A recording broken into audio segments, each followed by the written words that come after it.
So I took my pain. I became an international speaker. I took my pain and got a passport. If you look at my passport, it's stamped all over the world. I took my pain. And I let my pain turn me into my passion and my purpose. Shh. I need you to do me a huge favor. Just write it down.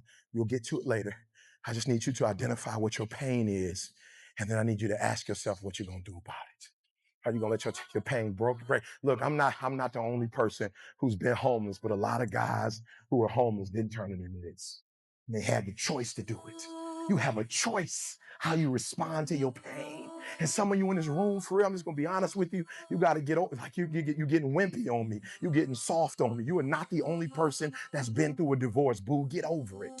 You're not the first one. You won't be the last one. You can turn that divorce into something. You're not the first one to you're not the first one to lose your promotion and get fired. You're not the first one.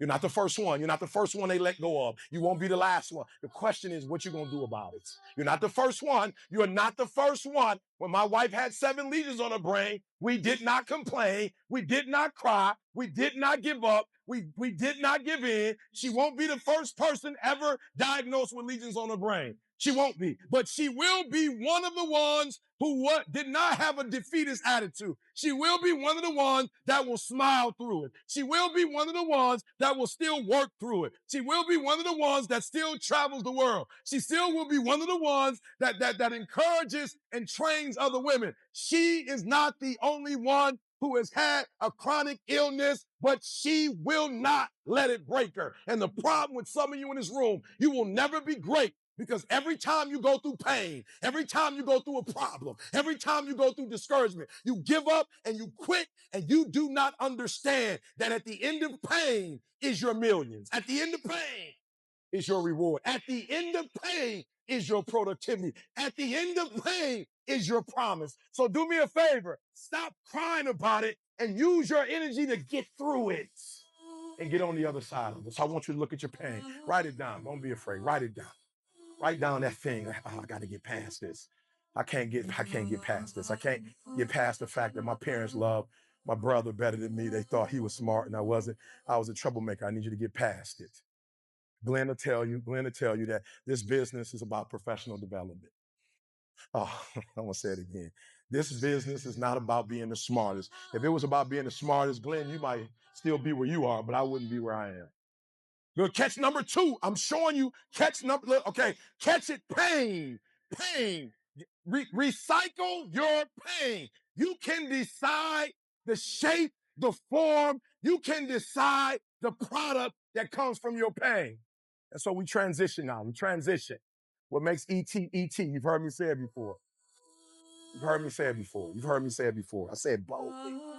My mother was 17 years old when she got pregnant with me. I never had a mentor to help me in this business, ever. Nobody paid for me. I didn't have a sponsor. My biological father didn't come into my life until I was 30 years old. Took me 12 long years to get a 4-year degree. You've heard me say it. There are kids who grew up in privileged, affluent neighborhoods who will run circles around me on tests, who will run circles around me in the classroom. But guess what, boo? We ain't in the classroom no more.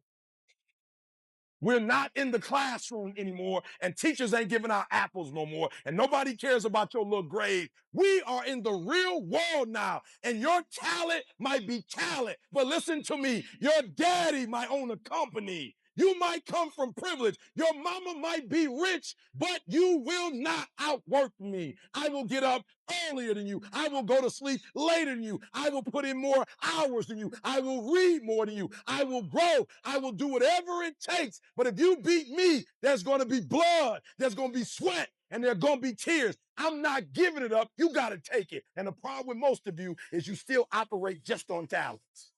And effort beats talent every single day. I don't hire kids who graduated top of their class. I don't know if they can go through none of that. I want the guy who struggled. I want the guy that failed and could still get back up again. Your problem is your pain has identified you. Your pain has weakened you. Your pain has destroyed you. And some of you, as long as it's a perfect day, you operate in excellence. But as soon as the circumstances change, you quit, you give up. E.T., what's going? You told me, E.T., that if I wanted it as bad as I want to breathe, well, I wanted it as bad. You wanted it for 3 months. Not long enough. 6 months, that's not long enough. No, read the story. It took me 18 years before you found out who I was. 18 years. I started doing this work in 1991. Didn't blow up on the internet until the 2000s. So what makes ET different than everybody else? Every year I just kept going. And I kept going. And I kept going. And I kept saying, one day gonna be my day. But you know what I'm not gonna do? I'm not gonna quit in the process. I'm not gonna give up. I'm not gonna give in. And the problem with you, you've not recycled your pain. You're still living off talent. And I challenge you. The average people live off talent. Phenomenal people live off efforts. Effort. High school dropout, 12 years. Do you know statistically that when a person in a university does not finish after 6 years, they quit? Do you understand that there are very few people who go on after the 6th year and the 7th year and the 8th year? And every year I kept saying, I'm gonna graduate, it's gonna be my year. And guess what happened? The 12th year came. It was my year. Some of you in this room, you should be a millionaire right now. You ought to be ashamed of yourself. Had you not quit 3 years ago, you'd be so much further. You quit. You gave up. You surrendered. You got the talent. You got it. You have the resources. You got it. You got everything you need. Catch this one. Some of you in this room, you're not where you're supposed to be because you haven't made the decision.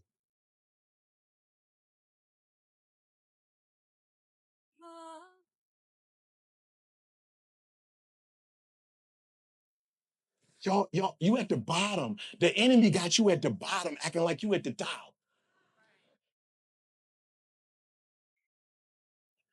Nothing wrong with stuff. But why you worshiping stuff and posting it? Can I get some personal development stuff on? Can I see you growing in your house? Can I see you and your wife, you and your kid? Can you just be honest with me about some of the hell you're going through? Willie Moe, when you put the picture up and you was crying, I was like, praise God. When some other man who's showing all this stuff, all he got coming out, the Louis with 10 bags. Why do I care about 10 bags? That ain't about to do nothing for my life and my soul. Why you keep showing me your car and your stuff?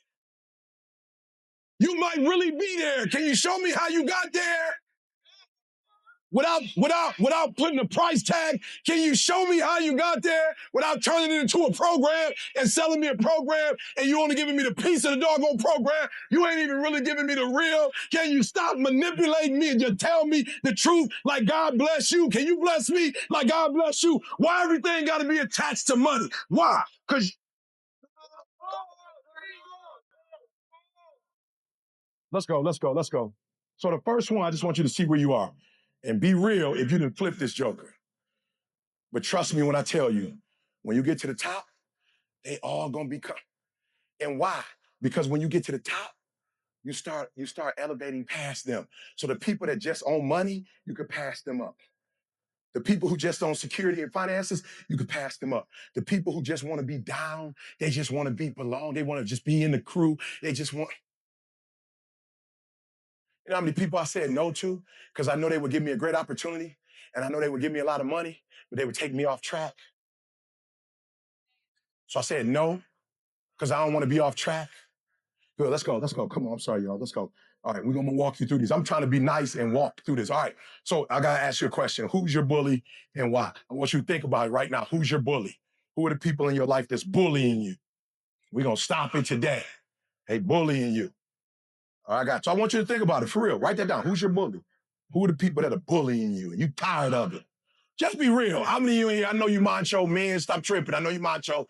You a man, don't trip. But how many of y'all feel like, yo, you got some bullies in your life? Let me see your hand. You got some bullies in your life. There are people or situations that are bullying you.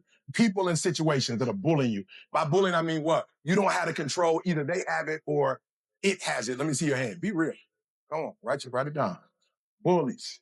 Right? Now, let's be honest. When we say the word bully, for many of you, how many of you that has a negative connotation? Let me see your hand. It has a negative connotation. You don't like it.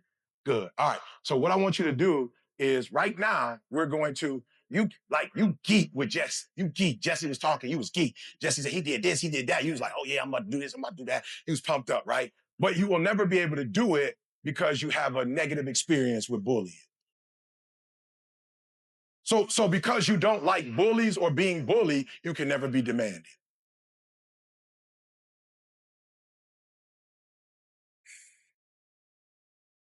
So we got to fix this. So it's going to be difficult for you to do it because when you're supposed to do it, you're going to be like, I can't, I want to call, I can't, then you call, then you hang up. So you can't be demanding because somebody was demanding to you and you don't like the way that feels. So now you're not going to be demanding. So that's why I say low hanging fruit. Watch this.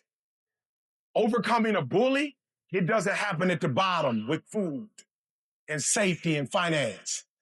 Overcoming internal struggles, that's self-esteem and self-actualization. You see why I'm telling you got to climb it?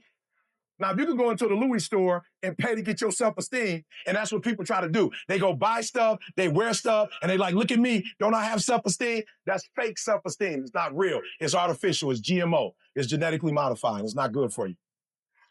Sean is not real food. It's not real food. It's not real food. Cheetos is not real food. Everybody like, why we got cancer in America? Because you eating stuff that ain't real. It's not real. I went to the juice station the other day. They made me collard greens, kale, cucumbers, celery, and some other mess. I drank that stuff, was like, ugh, disgusting. My body was like, thanks, bro. Let's go. So when you go buy that purse or get that car and you drive it around and it ain't a car no more, it's a symbol, you got a self-esteem issue. I just want to help you. If your car ain't transportation, if it's more than transportation, if it's you get out so people can see you, then you have not gotten the self-esteem and self-actualization. And I want you to know that's where all the richness is. All the other stuff, that's where, when you want to go to, when you really want to experience life to the next level, you got to get to self-esteem and self-actualization. All that other stuff is not going to take you to where you're trying to go. When you get past those first three and get self-esteem and self-actualization, you're going to have more energy for you. And you're going to be able to tell people no. You can't tell people no when you got low self-esteem because you're still trying to please them, make them happy. So you really trapped. You really a slave when you care about what people think. You trapped. You will never experience success. And you wonder why you keep getting up and it's like Groundhog's Day. You keep experiencing the same thing because you haven't gotten to self-actualization. That's the top. That's where we're trying to get to. We're not trying to get to money, clothes, and stuff. We're trying to get to who am I? All right, so we got to address this bully, right? So what I want you to do when you go home, I want you to like, why can't you stand this bully? And once you come to grips with that, you know what you're going to do? You're going to stop attracting people that manipulate you because they know somewhere in you that you ain't going to be demanding if you had to be. They going to run all over on you because you don't want to be demanding.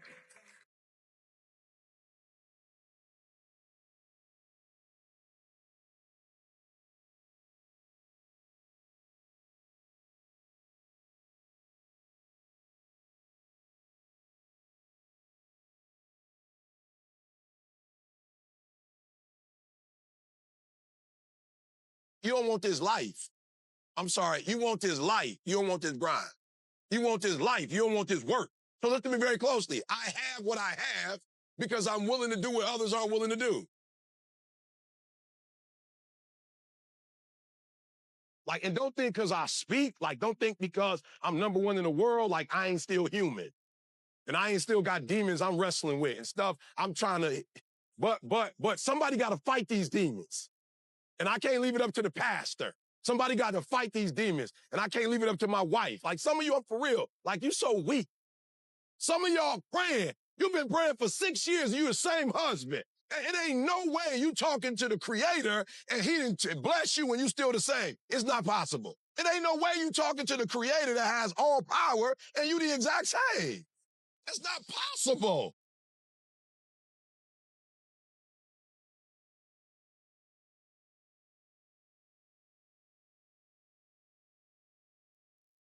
Some of y'all want to be D's. You want to masquerade like D's because you want to be a boss. You want to, look, no, you're not a boss. You just bossy. You ain't no boss. You just bossy.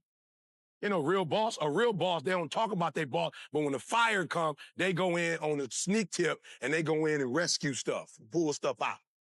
You hear what I'm saying? So I had to get out of my emotions, right? I was in my emotions And I had to go like, all right, leave that to C. C make all the decisions. All right, E, from now on, all you worry about is the experience. When people walk in, that's your job.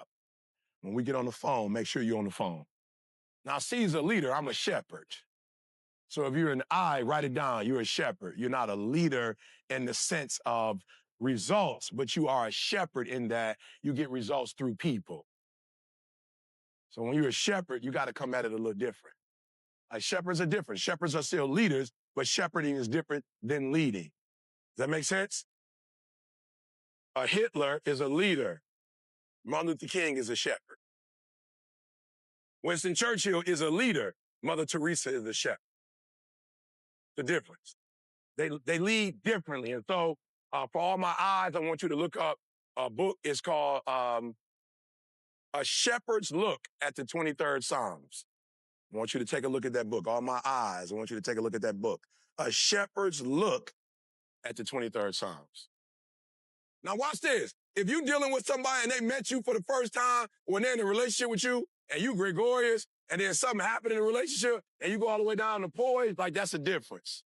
And so a lot of you be tripping, like, why people tripping on me when I get mad or because they don't know who you are. You like night and day. You so emotional that when you're doing good, you're giving them 100%. Then when you go down, you're giving them about 60-some%. That's a different person. A 99 is passing the class with flying colors. A 60 is you failing. And what I didn't realize is I got programmed that day. Now, that day in of itself didn't have to program me, but for whatever reason, I wasn't aware of what happened. So when things changed between me and my mom that day, it's like whenever I'm doing well, I'm like, let's go. But when I'm not, I withdraw. So now me and CJ getting into it, and we're not agreeing on stuff. And all of a sudden, I go from me and C hollering at each other to me withdrawing. Like, I'm talking about, I was grown. I remember being grown. I remember one time I was in Orlando on the phone talking to my mom, pacing back and forth in the hallway, and we getting into it. And guess what? When we would get into it, it would get so heated that we would hang up on each other, and then we wouldn't talk for about a month. So that's how I used to, like, that was my, whatever. And it probably be quiet as kept. I have to ask my mom, but she probably heard her mom probably did it. Right? So that's what I picked up. So I didn't know it. I wasn't aware of it. But when me and C would go whatever, I would do this right here. Didn't even realize I was doing it. So I was doing it in my relationship with C because I didn't heal with my mom. At that particular time, I didn't. I would do it with my wife. I was doing it with everybody. Right? And so I had to realize, like, yo, E, just because you get into it with somebody, y'all can still talk. But me and my mom, when we would talk, I'm talking about when, like, we didn't agree with each other, especially when I found out that, like, yo, you didn't tell me who my mom was like, I was going to tell you. So she probably would have, but I was 12. And I'm not saying I was right, but the way I internalized it, I'm very what? Come on, I'm very what? So I took it like, oh, so you just weren't going to tell me? Like, I never like, now we grown, I've talked. My mom explained to me like, yo, you was a child. You know what I'm saying? Like, you was a child. You had no way of understanding like this, that, but you're 12 years old. You ain't putting all no pieces together. You're not doing that. I'm emotional. Now, had I been a C, I probably would have sat down with my mom and been like, you know what? Let's kind of talk this through. For real, because that's what a C is going to do. They want a reason. An S want a reason. I'm an I. I'm just emotional. Like, oh, you lied to me. I'm ghost. Like, oh, you lied to me. I'm out. Oh, so you screaming and hollering at me because you don't like, I'm out. Right? So we would just go back and forth and back and forth. So listen to me very closely. You are a superhero, but you also a villain. The things that make you strong also make you weak. So I want y'all to do me a huge favor. This is not about coming to some conference and going, I know some stuff. This is about going home and transforming your life.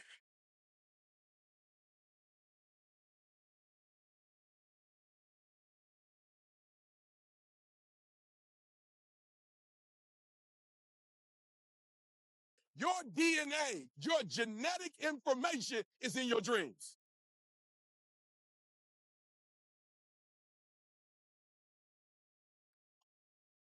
I look at school and I'm like, yo, the way school is designed is it's designing you to be prepared to work for somebody else. Do me a huge favor. Don't go after low-hanging fruits. Here's the deal. If you get to the top of the tree, all the fruit from the bottom of the top is going to be there, son. So I don't need you focusing on cars and money and stuff. You're going to get that. I need you to focus on why you were born in the first place. Why are you here on earth for this particular time? What are you doing here? There are those of you in this room, you spend a majority of your life doing what other people want you to do. You don't even know who you are. And so even what you're doing, you're not doing at 120% because you're doing what somebody else wants you to do. You're not good enough to be somebody else.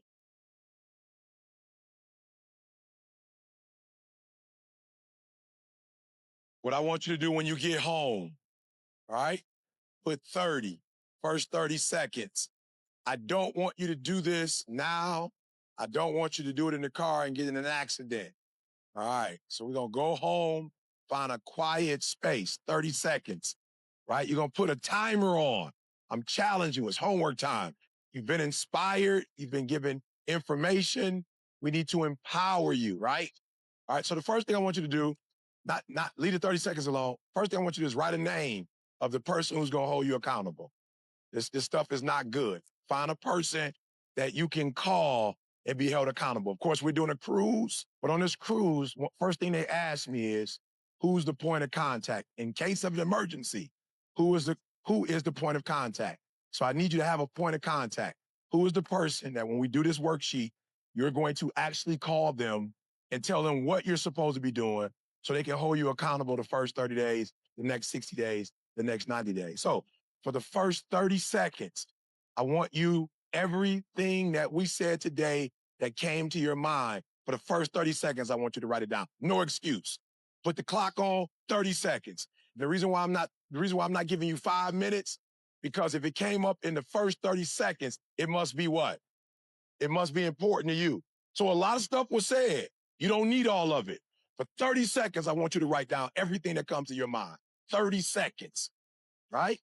30 seconds. Now, after that 30 seconds, guys, right, we're going to take 30 minutes, all right? We're going to take 30 minutes. And in that 30 minutes, I want you to check your motives. And nobody's watching. Be real. If you're just trying to make money, write it down. That's it. You just like, I just want a car. I just want a house. I just want to pay off my bill. Just write it down. Write your motives down. We got 30 minutes, 4 things. The first one is motives. You're writing your motives down. I don't care how pure your motives are. In that 30 minutes, I want you to add a pure motive to it. A pure motive. So for me, it was, I don't want my children to go through what I went through in terms of my father. Now it's the Nobel Prize. So once I got that one, I didn't stop. Now the next one is the Nobel Prize, because I have to keep writing something down. Now I didn't say more money. I didn't say a bigger house. I went to the next level of what I was doing. So that next level. So then after I said Nobel Prize, I said, okay, E, you can't win the Nobel Prize in 8 things. You got to pick something. What is it going to be? I said the school system. So every city I go into, when I finish doing my work, we're going to hit a school. I need you to write something down. So if you write, pay off your student loan, good. But then we're going to take it to another level. All right? The second one is, I want you to write down in that 30 minutes, you're giving yourself a time frame, you're coming out. I don't want you overthinking this thing. I want you to ask yourself, how do I measure myself? Who do I use? Is there another speaker? Is there somebody else in a different industry? Like, how do I measure myself? So I run 6 out of 7 days, 7 out of 7 days. I try to run and do this like mountain climbing thing that I do. After I finish, I get on the scale. So anytime I run, now when I don't work out, I don't do what? It don't make sense. For real, some of y'all on the scale, you ain't doing nothing. What would you get on the scale for? You feel me? Like, E, you measure yourself today? Nope. Why not? I didn't work out. I'm already knowing I'm gonna be chunkier. I'm for real. Like, why get on the scale? So I need you to, what do you measure yourself by? Who's the person? And then I need you to make sure that the measurement is correct. All right? I need to make sure the measurement is correct, right? Because if you're not careful, right? And my wife's back there, she's gonna kill me. But if you're not careful, right? There's some women, when you go to the airport and you look at a magazine, you compare yourself to the magazine. When is it BMI? Is that how you say it? Is that what it is, BMI? That's not even your BMI. Genetically, that's not even where you come from. right? And my wife will be working out and she doing her thing. And I'm like, boo, be careful. And she like, why you want me to be careful? I'm like, yo, because some of that stuff, I want to hold on to that right there.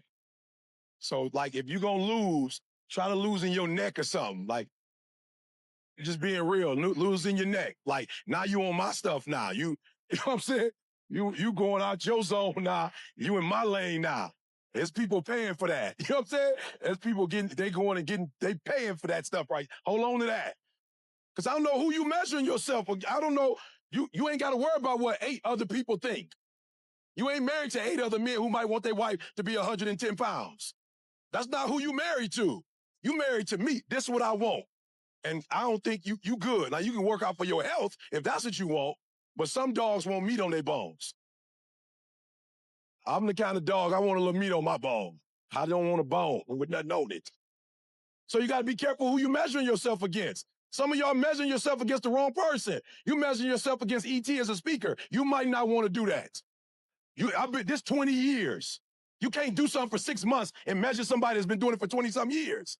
It don't even make sense. You need to find a dude on YouTube that just started 12 months ago and compare yourself to my man. All right, so who you measuring yourself against?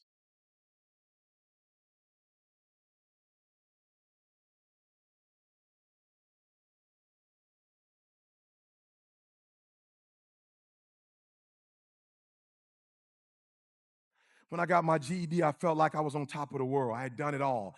I got my GED. I did what my father didn't do. I did what my grandfather didn't do. I got my GED. I was on top of the world. When I went to Oakwood College, I got kicked out on academic probation, and it didn't bother me one bit. Why? Because I was the first one in my family to go to college. And I sat in the college classroom and I had the experience.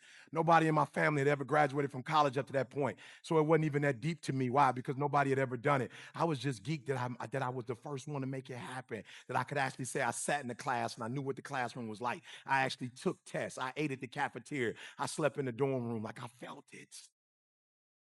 Watch this very closely. What was so crazy was when God saw this, right, before I even saw this, right? And so he said to me, not only are you going to go back to school, you're going to get a PhD. You just don't know about it. But what I'm going to do with the 4-year degree, with the master's degree and the PhD, what I'm going to do for you is what I did for Inky. It's not about school, it's about the process. And so I need you to wake up every morning at 3 o'clock and pray. It has nothing to do with just praying. I want you to become obsessed with the process. And the reason why some of you will never get to where God would have you to get to, you'll never get to where you want to. And I'm talking about true fulfillment. And let me tell you something. I've had money. Don't let them fool you. For those of you who running up behind it, I promise you, you can have it and still not be happy. And so when I got my GED, I thought I was on top of the world. And God says, you have no idea, son, how I'm going to use you to change this world. You have no idea. So because you have no idea, because the dream is too deep for you, it's too rich for you. You could never understand it as a 17-year-old, as a 21-year-old, as a 30-year-old. What I'm going to do is put you in school so we can ignite the process, because nothing else happens until the process happens. So the Inky Johnson we see today began at 7 years old. And your problem is you are no closer to your dreams because your process hadn't started. You wake up every single day and you chasing money. You wake up every single day and you chasing stuff. You wake up every single day and you chasing this business and that business and this business. And you have not gotten yourself to the point yet where you are waking up to the process. And I would wake up and I would have to write and it would break me. And I would have to read and it would break me. I was on my way here today. My son sent me something, and unfortunately, he sent it in a way where it's small. I'm trying to lift it up, and I'm going back and forth, and I'm reading, and my wife is like, oh, your reading is killing me. I could feel her spirit. I'm like, it's okay. I still got to do it, though, because the point in this joke is fire, and so I got to give it to you. Normally, what I would do is I would read it once or twice on my own, and then come into people's presence and read it. So when I was in school and it was feeling uncomfortable, God was like, son, it's okay that it's feeling uncomfortable. This is a part of the process. I'm grinding you. I'm stripping you. I'm molding you. So when you finally get to be the #1 motivational speaker in the world, I don't have to strip you down because I've already stripped you. And for many of you, your stripping process is not happening because you're about money and really not about the dream. You're not really about the dream. You're not really about that life. Because when God's begin to strip you, like Inky said, as he begins to strip you, you run. When he starts to prune you, I said, you pruning me?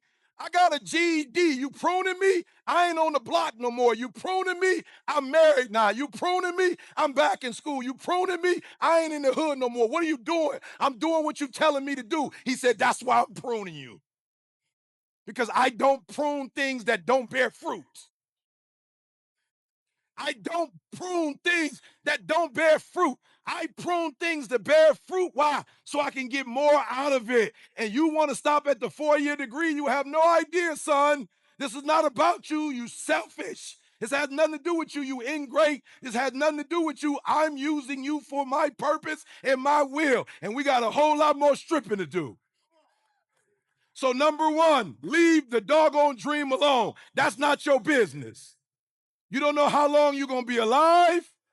You have no idea what condition you're going to be in a year or two from now. The dream is not your business, but the process is. And so I want you to look at the next 24 hours of your life, the next week of your life, the next month of your life. And I want you to wake up every single day, and I need you to have a process. Inky had a process. Inky did the same thing every single day. 8 years old, 9 years old, 10 years old, 11 years old, high school football, college football. He did the exact same thing, guys. Watch this, watch this, watch this. I read his story, y'all. It blew my mind. He lost everything in one day that he had worked for his whole life. But in fact, he didn't lose anything because what he thought he was supposed to have wasn't what he was supposed to have anyway. And many of you, at the point of being broken, you shatter.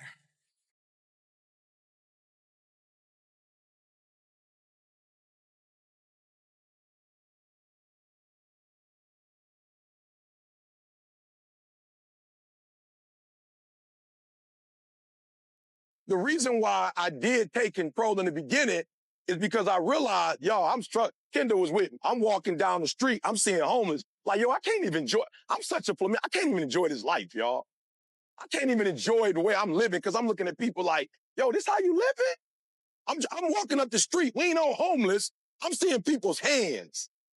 I'm seeing hands distorted. I'm seeing people walking in the street with no shoes on. They feet pus coming out there. I'm seeing women laying on the ground. I'm like, God, how am I living like this and they living like that? I can't even enjoy it.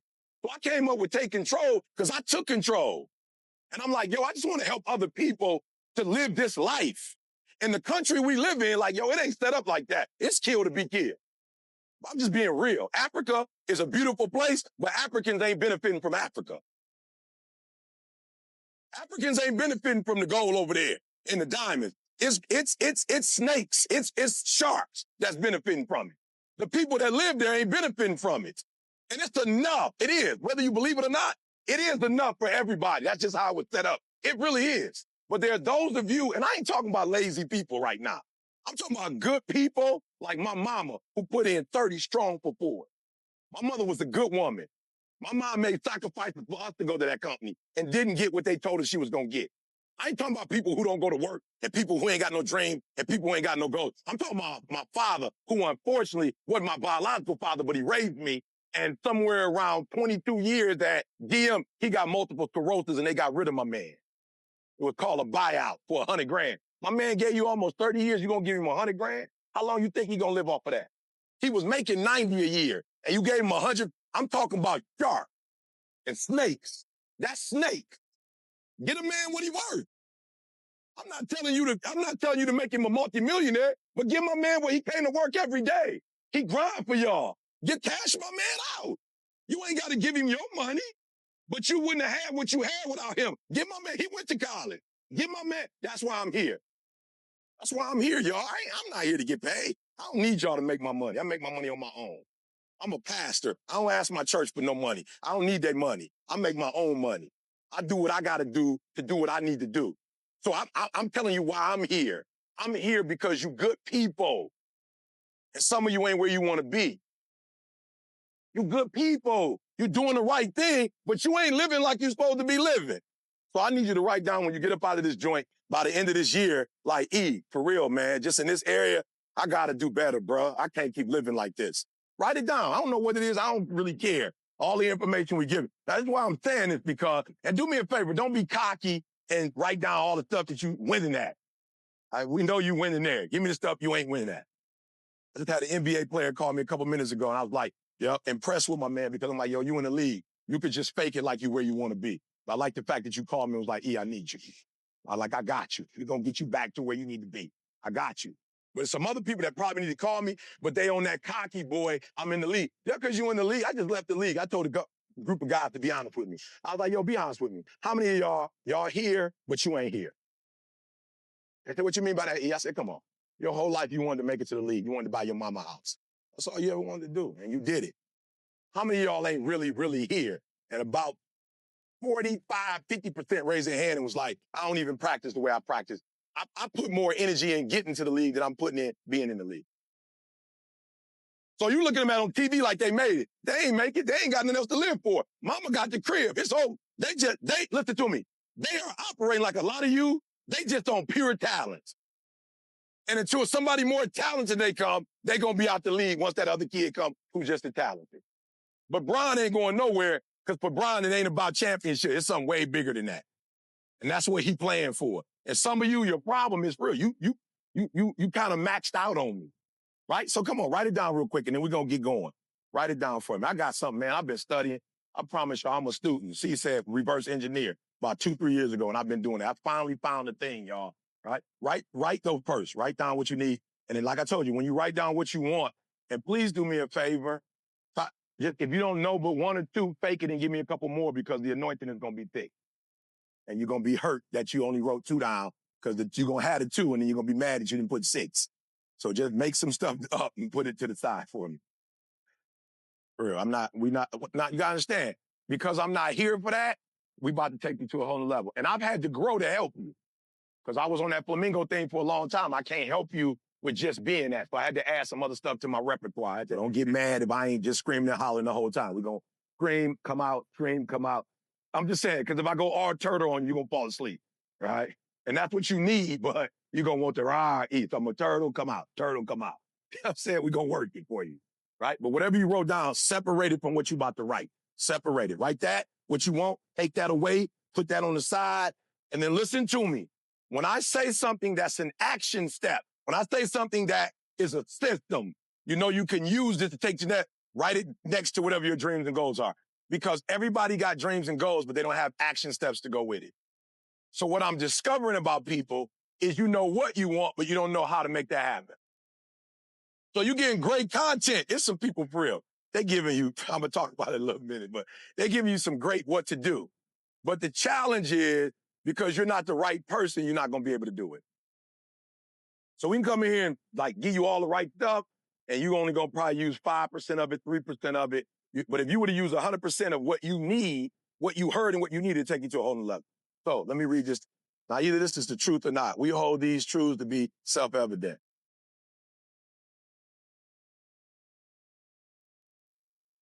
That's what they say. Either they lying or you doing something wrong. Now, you can die and say they lying. Or you can make the adjustments you need today and say this is the truth. It's really on you. But everybody ain't living, we hold these truths to be self-evident. That all men are created. I flew first class the other day, the big boy with the lay down. I walked in, there was one black in there, and that was me. I ain't see no minorities. I thought all Caucasians. I ain't mad at nobody, but I didn't see this. When I go to the Greyhound, when I drop my cousin off at the Greyhound, I promise you, it's looking like Wakanda in that joint. I'm like, we in Wakanda, but I thought this was the Greyhound. All right, what happened? I'm looking for Black Panther to jump out that sucker at any moment. I'm like, where my man at? Because this is straight Wakanda right here. I'm not prejudiced. I ain't mad at nobody. I'm just telling you that I don't always see this. So that's why I do what I do. I do what I do because I don't see this. And my mama told me when I was a kid, live with integrity, don't lie. So somebody lied. All men apparently not created equal. Everybody not created by God and given certain unalienable rights. That ain't the truth. Endowed with certain powers. Apparently somebody lied. God lied. They lied. Whoever wrote it lied. But what I'm trying to do in this room today is I want to fix this. Raise your hand. You like, Peru, I don't have all the stuff I know I should have. I'm not living like I should live in every area of my life. Just raise your hand. Let me see it. Yeah, that's what I want to work on today.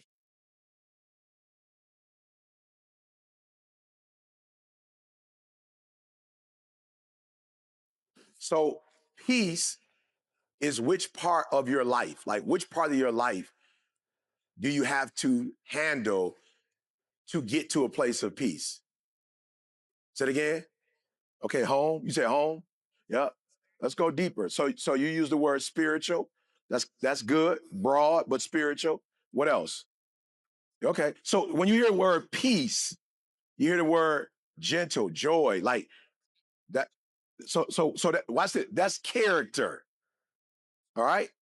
You get to a place like you're not screaming, hollering, arguing. That's your character. So the first thing I try to teach people, the first thing you have to deal with if you're going to build a foundation is you got to start with a solid one. So you start with your character, right? So when you start talking about the past and how the past affects the future, that's a character issue. That's saying there's a part of your character that you didn't fix. Why? Because you're talking about the past. So if you're talking about the past, that means that there's something in your character you didn't do. Now, here's what America tells you to do. And it's really a setup for failure. And they want you to be set up for failure because they make money off of you when you're not whole, when you're not healthy. All right, I'm whole because my character is intact. So I know people who living in a 2-8, and there's nothing wrong with living in a nice house, but there are people living in a house that they can't afford because they're trying to impress a group of people who don't even like them. That's a character issue. What's the issue? You have affirmation problems. Something happened in your life where the people who were supposed to be there to take care of you didn't take care of you the way you thought they should take care of you. So now you need to be affirmed by people you don't even know. So you got to fix your character first because it doesn't make a difference how much money you make. If your affirmation is not in order, you'll get the money and spend it all to impress people. So the first one is character. All right. The second thing we talked about, what was the second thing we talked about? I said, in order for you to be rich, you have to do what? You have to add value, right? So I told you there's a way to know in the relationship if you're adding value, right? There's a way to know, right? Let's just use this number. I'm not saying it is right, but just watch me. 50-50, all right? Now, that's not the truth, but 50-50 would be what kind of relationship? Symbolically, what kind of relationship would that be? It would be an equal, right?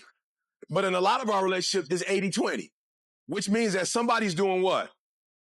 And then somebody's doing what?